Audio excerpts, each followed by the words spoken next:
Assalamualaikum warahmatullahi wabarakatuh. Perkenalkan, nama saya Bambang Selaji Arsiusa. Saya mahasiswa Ilmu Komunikasi dari Universitas Pembangunan Jaya. Pada video kali ini saya akan menjawab 5 pertanyaan yang telah diberikan oleh dosen saya dalam mata kuliah Public Speaking. Pertanyaan pertama adalah, jelaskan perbedaan antara listening dan hearing.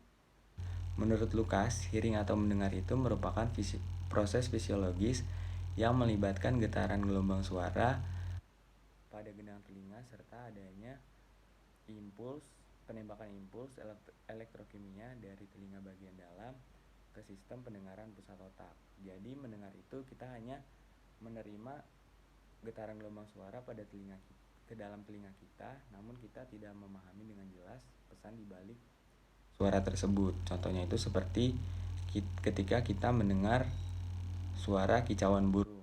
Jadi kita hanya mendengar kicauan dari burung tersebut, namun kita tidak memahami dengan jelas pesan di balik kicauan dari burung tersebut.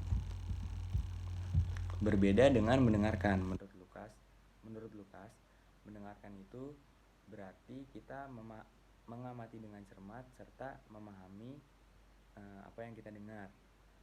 Jadi mendengarkan kita memahami dengan jelas pesan yang disampaikan oleh pembicara. Contohnya itu seperti ketika saya kuliah, di mana saya sebagai mahasiswa saya harus mengamati dengan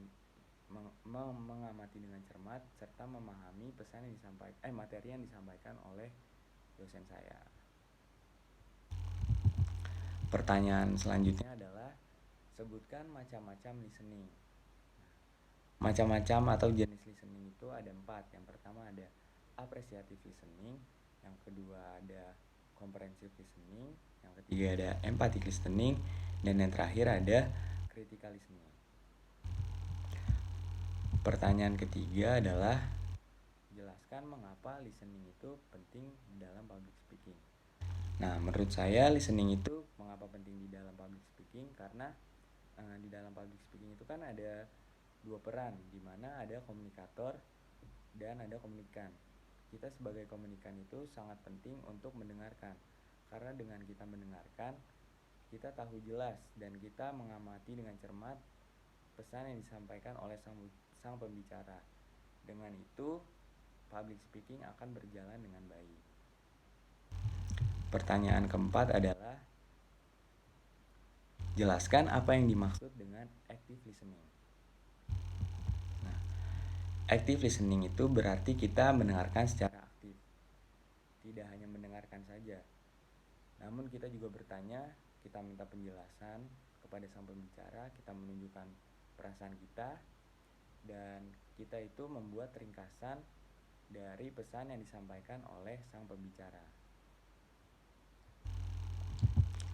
Dan pertanyaan yang terakhir adalah, apa saja kiat agar kita bisa melakukan active listening? Yang pertama itu, kita harus penuh perhatian. Lalu kita bertanya dengan menggunakan pertanyaan terbuka. Lalu kita menanyakan pertanyaan kritis. Terus kita meminta penjelasan dari sang pembicara. Lalu kita buat parafrase.